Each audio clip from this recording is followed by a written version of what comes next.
Une anthologie des lectures des paroles de Dieu Tout-Puissant.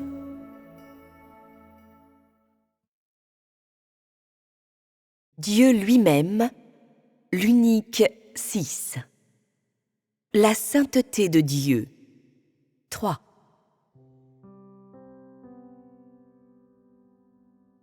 Nous venons de parler de la façon dont Satan utilise le savoir pour corrompre l'homme. Alors, échangeons maintenant sur la façon dont Satan utilise la science pour corrompre l'homme. Tout d'abord, en utilisant la science pour corrompre l'homme, Satan utilise le nom de la science pour satisfaire la curiosité de l'homme, satisfaire le désir de l'homme d'explorer la science et les mystères. Ainsi, au nom de la science, Satan satisfait les besoins matériels de l'homme et la demande de l'homme d'augmenter continuellement sa qualité de vie. Satan, à ce titre, utilise le chemin de la science pour corrompre l'homme. Est-ce seulement la pensée de l'homme ou l'esprit de l'homme que Satan corrompt en utilisant la voie de la science ? À part les hommes, les choses et les objets dans notre entourage que nous pouvons voir et avec lesquels nous entrons en contact, à quelle autre fin Satan utilise-t-il la science pour corrompre ? L'environnement naturel ? Vous avez raison. Il semble que vous avez été profondément blessé par cela et également profondément affecté par elle. En plus d'utiliser la science pour tromper l'homme, en utilisant tous les divers résultats et conclusions de la science pour tromper l'homme, Satan utilise également la science comme un moyen de réaliser la destruction et l'exploitation sans justification dans le milieu vivant qui a été accordé à l'homme par Dieu. Cela se fait sous prétexte que si l'homme fait de la recherche scientifique, alors le milieu de vie de l'homme va s'améliorer au fur et à mesure. Le niveau de vie de l'homme s'améliorera continuellement et, en outre, le développement scientifique est fait pour satisfaire les besoins quotidiens croissants de l'homme et son besoin constant d'améliorer sa qualité de vie. Si ce n'est pas pour ces raisons, alors il demande ce que vous obtenez concrètement en développant la science. C'est la base théorique du développement de la science par Satan. Quelles conséquences la science a-t-elle pour l'humanité ?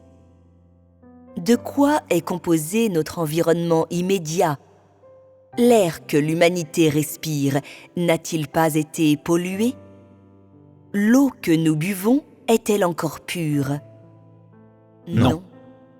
Qu'en est-il de la nourriture que nous mangeons ? La majorité est-elle naturelle ? Non. Alors, qu'est-ce que c'est ? Elle est cultivée en utilisant des engrais et la modification génétique. Il y a aussi des mutations produites en utilisant diverses méthodes scientifiques, de sorte que même les légumes et les fruits que nous mangeons ne sont plus naturels. Il n'est pas facile maintenant pour les hommes de trouver des produits alimentaires non modifiés à consommer. Même les œufs n'ont plus le même goût qu'autrefois, ayant déjà été traités par la soi-disant science de Satan. Un regard d'ensemble permet de constater que l'atmosphère tout entière a été détruite et polluée. Les montagnes, les lacs, les forêts, les rivières, les océans et tout ce qui se trouve au-dessus ou en dessous du sol ont tous été ruinés par des réalisations dites scientifiques. En d'autres termes, toute l'écologie, tout le milieu de vie que Dieu a donné à l'humanité a été pollué et ruiné par la soi-disant science. Bien qu'il y ait beaucoup de gens qui aient obtenu ce qu'ils attendaient en termes de qualité de vie qu'ils cherchaient, satisfaisant leur convoitise et leur chair, l'environnement dans lequel vit l'homme a été essentiellement détruit et ruiné par les diverses réalisations apportées par la science. Même à l'extérieur ou dans nos maisons, nous n'avons plus le droit de respirer un souffle d'air pur. Dis-moi, est-ce le chagrin de l'humanité ? Y a-t-il encore du bonheur à espérer pour que l'homme vive dans cet espace de vie ? L'homme vit dans cet espace de vie et depuis le début, ce milieu de vie a été créé par Dieu pour l'homme. L'eau que les hommes boivent, l'air que les hommes respirent, la nourriture que les hommes mangent, les plantes, les arbres et les océans, cet espace de vie a été accordé à l'homme par Dieu. Il est naturel, fonctionnant selon une loi naturelle établie par Dieu. S'il n'y avait pas de science, et que les hommes pouvaient jouir de ce qui a été accordé à l'homme selon le chemin de Dieu, ils auraient été heureux et auraient pu jouir de sa condition intacte. Maintenant, cependant, tout cela a été détruit et ruiné par Satan. L'espace de vie fondamental de l'homme n'est plus dans sa condition vierge.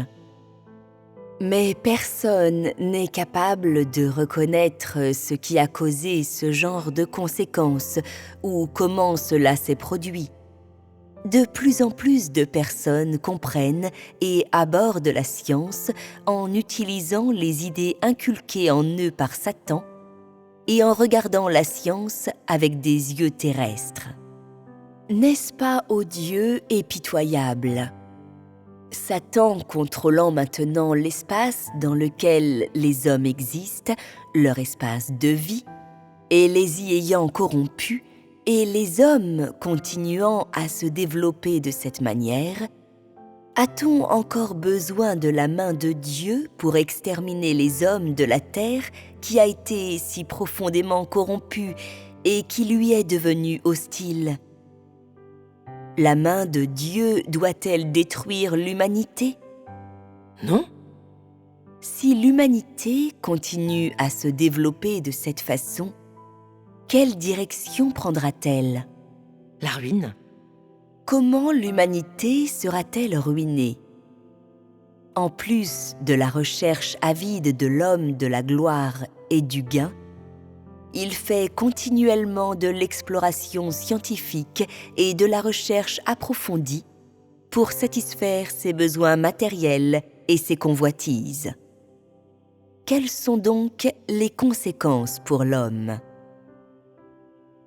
Tout d'abord, il n'y a plus d'équilibre écologique. De concert avec cela, le corps de tous les hommes a été entaché et endommagé par ce genre d'espace, et diverses maladies infectieuses, fléaux et brumes se sont répandues partout. C'est une situation sur laquelle l'homme n'a aucun contrôle, n'est-ce pas ? Maintenant que vous comprenez cela, si l'humanité ne suit pas Dieu, mais suit toujours Satan de cette façon, en utilisant le savoir pour s'enrichir continuellement, en utilisant la science pour explorer sans cesse l'avenir de la vie humaine, en utilisant ce genre de méthode pour continuer à vivre, pouvez-vous deviner que sera la fin naturelle de l'humanité ? quel sera le résultat final naturel? La ruine. Ce sera la ruine. S'approcher un pas à la fois de la ruine. S'approcher un pas à la fois de la ruine. Il semble maintenant que la science soit une sorte de potion magique ou de poison lent que Satan a préparé de sorte que lorsque vous essayez de reconnaître les choses, vous le faites dans un brouillard épais.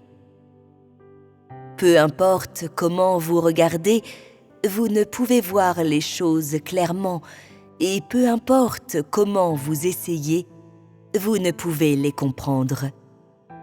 Satan, cependant, utilise toujours le nom de la science pour aiguiser ton appétit et te mener par le bout du nez, un pied devant l'autre, vers l'abîme et vers la mort. N'est-ce pas vrai? Oui. C'est la deuxième façon. La question de savoir comment Satan utilise la culture traditionnelle pour corrompre l'homme a également besoin d'explications. Il existe de nombreuses similitudes entre la culture traditionnelle et la superstition. Seule la culture traditionnelle a certaines histoires, allusions et sources. Satan a créé et inventé de nombreuses histoires folkloriques ou histoires dans des livres d'histoire, laissant les gens avec des impressions profondes des figures culturelles traditionnelles ou superstitieuses. Prenez les 8 immortels qui traversent la mer, la pérégrination vers l'ouest, l'empereur de Jade, le prince Néza triomphe du roi dragon et l'investiture des dieux, par exemple. Ne sont-ils pas devenus profondément enracinés dans l'esprit de l'homme? Même si certaines personnes n'en connaissent pas tous les détails, elles connaissent l'idée générale de ces histoires, et c'est ce contenu général qui colle dans ton cœur et colle dans ton esprit que tu ne peux oublier.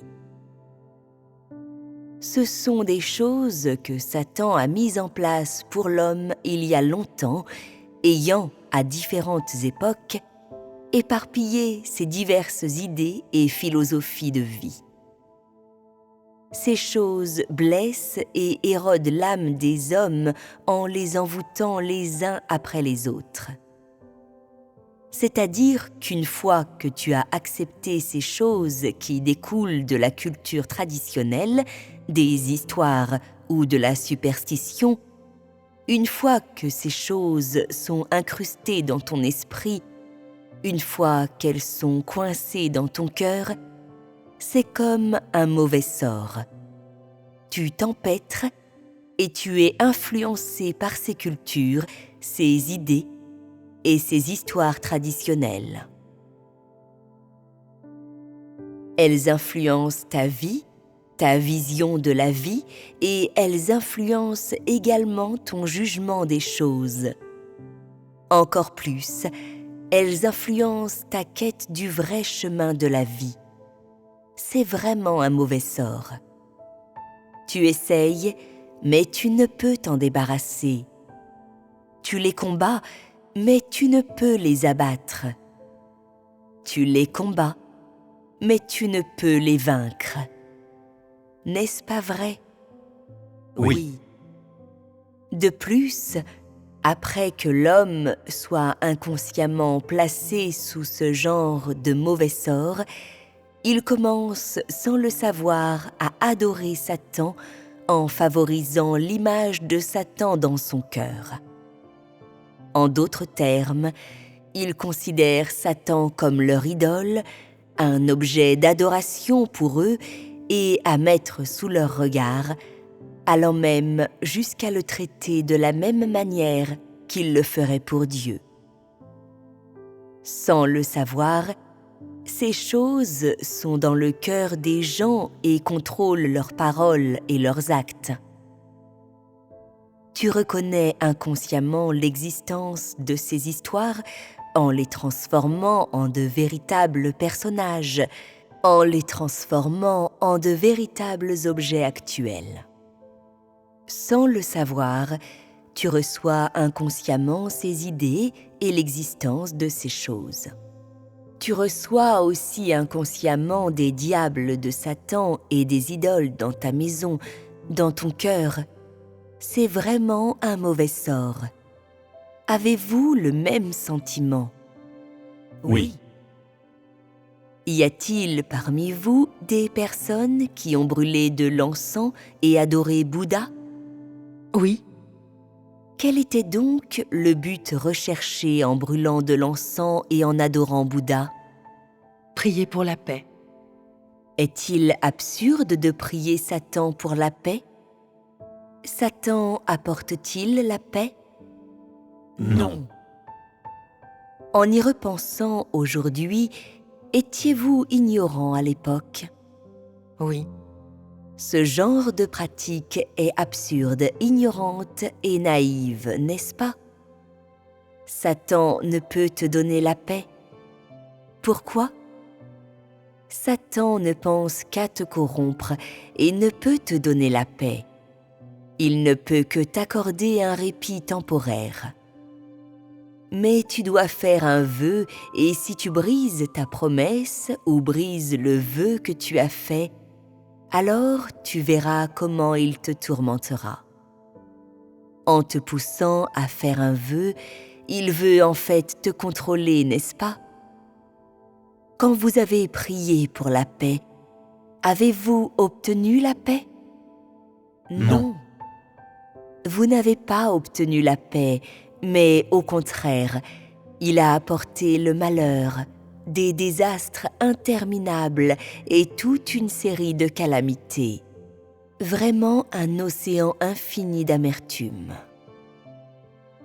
La paix n'est pas du domaine de Satan et c'est la vérité. Cela est la résultante pour l'humanité de superstitions féodales et de la culture traditionnelle. Le problème de Satan profitant des tendances sociales pour corrompre l'homme a également besoin d'explications spécifiques. Ces tendances sociales comprennent beaucoup de choses. Certaines personnes disent « Serait-ce les vêtements que nous portons ? Serait-ce les dernières modes, les cosmétiques, la coiffure et la gastronomie ? Serait-ce à propos de ces choses? Cela fait partie des tendances, mais nous ne voulons pas en parler ici. Nous voulons seulement parler des idées que les tendances sociales apportent aux hommes, de la manière dont elles poussent les hommes à se conduire dans le monde, des objectifs de vie et des perspectives qu'ils suscitent chez les hommes. Celles-ci sont très importantes. Elles peuvent contrôler et influencer l'état d'esprit de l'homme. L'une après l'autre, toutes ces tendances apportent une mauvaise influence qui continuellement débauche l'homme, qui dégrade de plus en plus leur moralité et leur caractère, à tel point qu'on peut même dire que la majorité des hommes n'a plus d'intégrité, plus d'humanité. Ils n'ont plus de conscience, encore moins de raison. Alors, quelles sont ces tendances? Tu ne peux pas voir ces tendances à l'œil nu. Lorsque le vent d'une tendance souffle, peut-être seulement qu'un petit nombre de personnes en deviendront les promoteurs. Ils commencent à faire ce genre de choses en acceptant ce genre d'idées ou ce genre de perspectives. La majorité des gens, cependant, à travers leur inconscience, seront infectés, assimilés et attirés par ce genre de tendance, jusqu'à ce qu'ils, inconsciemment et involontairement, l'acceptent et soient tous submergés et contrôlés par elle. Pour l'homme qui n'est pas saint de corps et d'esprit, qui ne sait jamais ce qu'est la vérité, qui ne peut faire la différence entre les choses positives et négatives, ce type de tendance l'une après l'autre l'amène à les accepter de plein gré, la vision de la vie, la philosophie de la vie et les valeurs qui viennent de Satan. Ils acceptent ce que Satan leur dit sur la manière d'aborder la vie et la manière de vivre. Ils n'ont pas la force, ni la capacité, et encore moins la conscience de résister. Alors, qu'est-ce que ces tendances sont-elles réellement ? J'ai choisi un exemple simple qui pourrait vous permettre de comprendre. Par exemple, les gens dans le passé géraient leurs entreprises d'une manière qui ne dupait ni les vieux ni les jeunes. Les articles étaient vendus au même prix indépendamment de celui qui achetait. Un soupçon de conscience et d'humanité n'est-il pas véhiculé ici ? Quand les gens utilisaient ce genre de credo dans leur entreprise, pouvons-nous dire qu'ils avaient encore une certaine conscience, une certaine humanité ? Oui. Mais avec le besoin de l'homme d'amasser sans cesse d'importantes sommes d'argent, les gens en sont arrivés, sans s'en rendre compte, à aimer l'argent, aimer le gain et aimer le plaisir. Alors, les gens en sont-ils arrivés à considérer l'argent comme plus important ? Lorsque les gens considèrent l'argent comme plus important, sans le savoir, ils négligent leur réputation, leur renommée, leur prestige et leur intégrité. Ils négligent toutes ces choses, n'est-ce pas ? Quand tu t'engages dans les affaires, tu vois quelqu'un d'autre qui utilise d'autres approches et utilise d'autres moyens pour escroquer les gens et devenir riche. Bien que l'argent gagné soit un gain mal acquis, ils deviennent de plus en plus riches. Toute leur famille s'engage dans les mêmes affaires que toi, mais ils jouissent de la vie plus que toi et tu te sens mal et tu dis « Pourquoi ne puis-je faire ça ? Pourquoi ne puis-je gagner autant qu'eux ? Je dois penser à un moyen d'obtenir plus d'argent, de faire prospérer mon entreprise. » Tu réfléchis longuement, selon la méthode habituelle de gagner de l'argent, de ne pas duper ni les vieux ni les jeunes et de vendre des articles au même prix à tous. L'argent que tu gagnes honnêtement ne peut te rendre riche rapidement. Cependant, devant l'envie de faire du profit, ta réflexion change progressivement. Au cours de cette transformation, ta ligne de conduite commence également à changer. Lorsque tu triches pour la première fois, lorsque tu escroques une première fois, tu as tes réserves en disant « C'est la dernière fois que je trompe quelqu'un et je ne vais plus le refaire. Je ne peux tromper les gens. Duper les gens ne mènera qu'à des représailles et ne m'apportera que le désastre. C'est la dernière fois que je trompe quelqu'un et je ne le referai plus. » Quand tu trompes quelqu'un pour la première fois, ton cœur a des scrupules. C'est la fonction de la conscience de l'homme d'avoir des scrupules et de te reprocher de sorte que tu sens que ce n'est pas naturel quand tu trompes quelqu'un. Mais après avoir réussi à tromper quelqu'un, tu réalises que tu as maintenant plus d'argent que tu n'en avais avant et tu penses que cette méthode peut être très bénéfique. Malgré la douleur sourde dans ton cœur, tu as néanmoins envie de te féliciter de ton succès et tu te sens un peu satisfait de toi-même. Pour la première fois, tu approuves ton propre comportement et ta propre tricherie. Par la suite, une fois que l'homme a été contaminé par cette tricherie, C'est la même chose que quelqu'un qui s'implique dans les jeux du hasard et devient alors un joueur. Inconsciemment, il approuve son comportement de tricherie et l'accepte. Inconsciemment, il considère la tricherie comme étant un comportement commercial légitime et prend la tricherie comme étant le moyen le plus sûr pour sa survie et sa vie. Il pense qu'en le faisant, il peut s'enrichir rapidement. Au début de ce processus, les gens ne peuvent accepter ce type de comportement.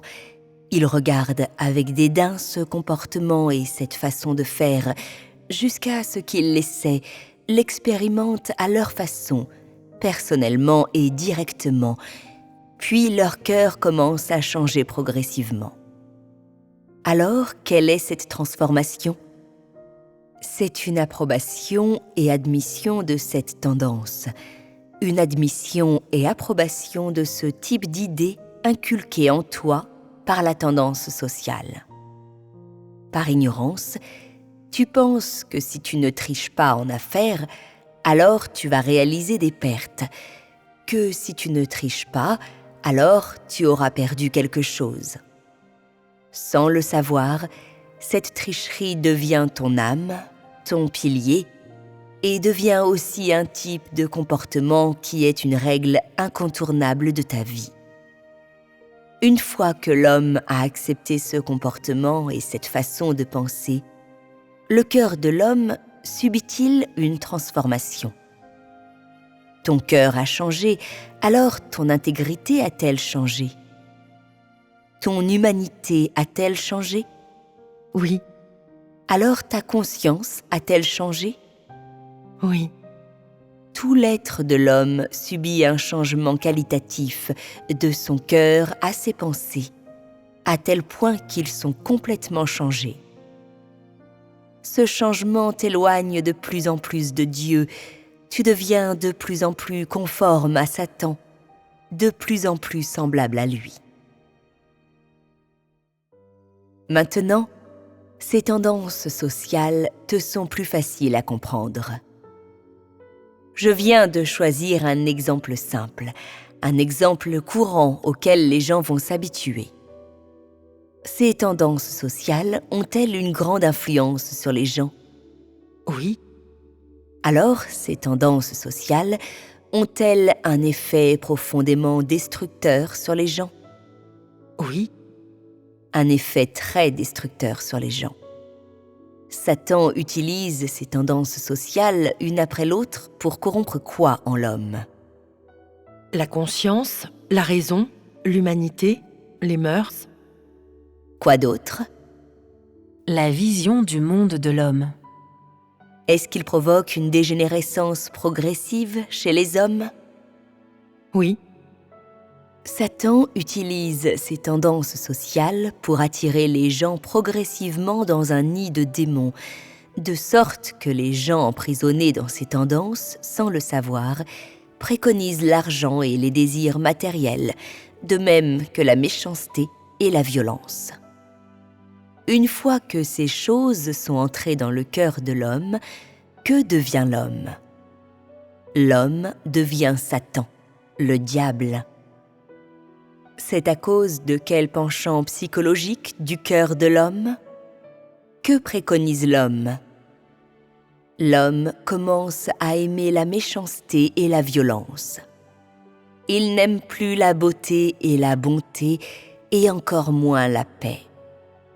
Les gens ne sont pas prêts à vivre la vie simple de l'humanité normale, mais souhaitent plutôt jouir d'un statut élevé et d'une grande richesse, se délecter des plaisirs de la chair, ne ménageant aucun effort pour satisfaire leur propre chair, sans restriction, sans obligation à les contenir, c'est-à-dire faisant ce qu'ils désirent.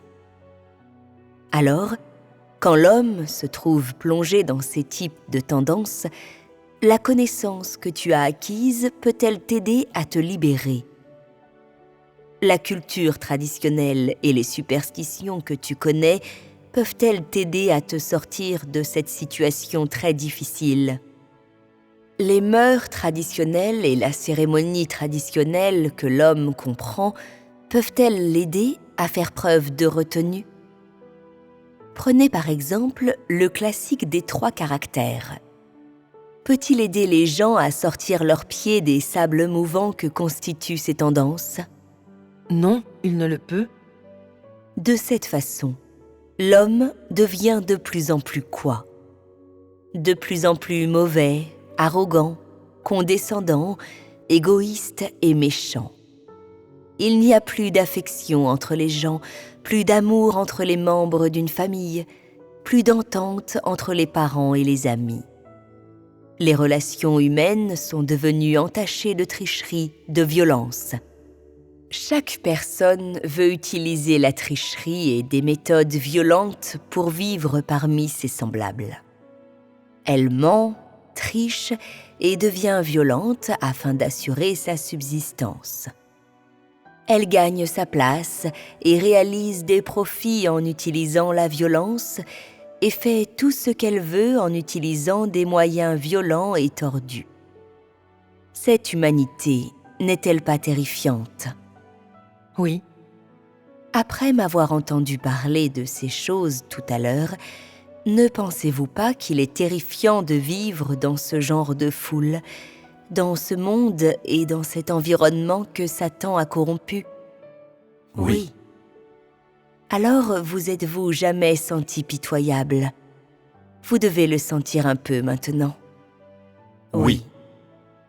En me fiant à votre ton, il semble que vous vous dites que Satan utilise tant de façons différentes pour corrompre l'homme. Il saisit chaque occasion et est partout où nous nous trouvons. L'homme peut-il encore être sauvé? Y a-t-il encore un quelconque espoir pour l'humanité? L'homme peut-il se sauver lui-même? non, L'empereur de Jade peut-il sauver l'homme? Confucius peut-il sauver l'homme? Guanyin Bodhisattva peut-il sauver l'homme? Non. Alors, qui peut sauver l'homme? Dieu. Certaines personnes s'interrogent cependant dans leur cœur en disant « Satan nous fait tant de mal, si frénétiquement que nous n'avons aucun espoir de vivre, ni aucune confiance en la vie. Nous vivons tous au milieu de la corruption et chaque personne résiste en tout cas à Dieu, de sorte que nos cœurs se sont maintenant tous complètement refroidis. Alors, tandis que Satan nous corrompt, où est Dieu? Qu'est-ce que Dieu est en train de faire? Quel que soit ce que Dieu fait pour nous, nous ne le ressentons jamais. Certaines personnes souffrent inévitablement de certaines pertes et se sentent quelque peu découragées. Pour vous, cette sensation, ce sentiment sont plus profonds, car tout ce que j'ai dit a été pour amener peu à peu les gens à comprendre, de plus en plus sentir qu'ils sont sans espoir, de réaliser de plus en plus qu'ils ont été abandonnés par Dieu. Mais soyez sans crainte. Le sujet de notre échange de ce jour, la méchanceté de Satan, n'est pas notre véritable thème. Pour parler de l'essence de la sainteté de Dieu, il faut cependant d'abord parler de la façon dont Satan corrompt l'homme et de la méchanceté de Satan afin de faire comprendre davantage aux gens dans quel type de conditions l'humanité se trouve maintenant et à quel point l'homme a été corrompu. Un des objectifs de cet échange est de permettre aux gens de connaître la méchanceté de Satan, tandis qu'un autre consiste à permettre aux gens de comprendre plus profondément ce qu'est la vraie sainteté. Vous comprenez maintenant, n'est-ce pas? Ces choses dont je viens de parler sont-elles beaucoup plus détaillées que la dernière fois? Oui. Alors, votre connaissance s'est-elle quelque peu approfondie à ce sujet? Oui.